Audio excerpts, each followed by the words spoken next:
ইনকলাব জিন্দাবাদ এটা ধ্বনি দিছোঁ। এইটো আমাৰ আৰম্ভণি।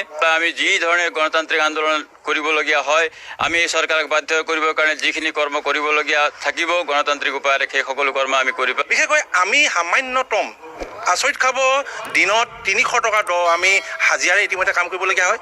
আমি ইমান সামান্যতম টকাৰে আমি পাঠদান শ্ৰেণী কেনেকৈ কৰোঁ? আমাকতো ইতিমধ্যে টিউটৰ সজায়, আমাৰ টিউটৰ সজায়তো ইতিমধ্যে আমাক এনেই বহি থাকিবলৈ দিয়া নাই। বুজি পাইছোঁ চৰকাৰৰ লক্ষণ। সেইটো কাৰণে আজি তেওঁলোকক লগ কৰিবলৈ যাওঁ, লগো নকৰে।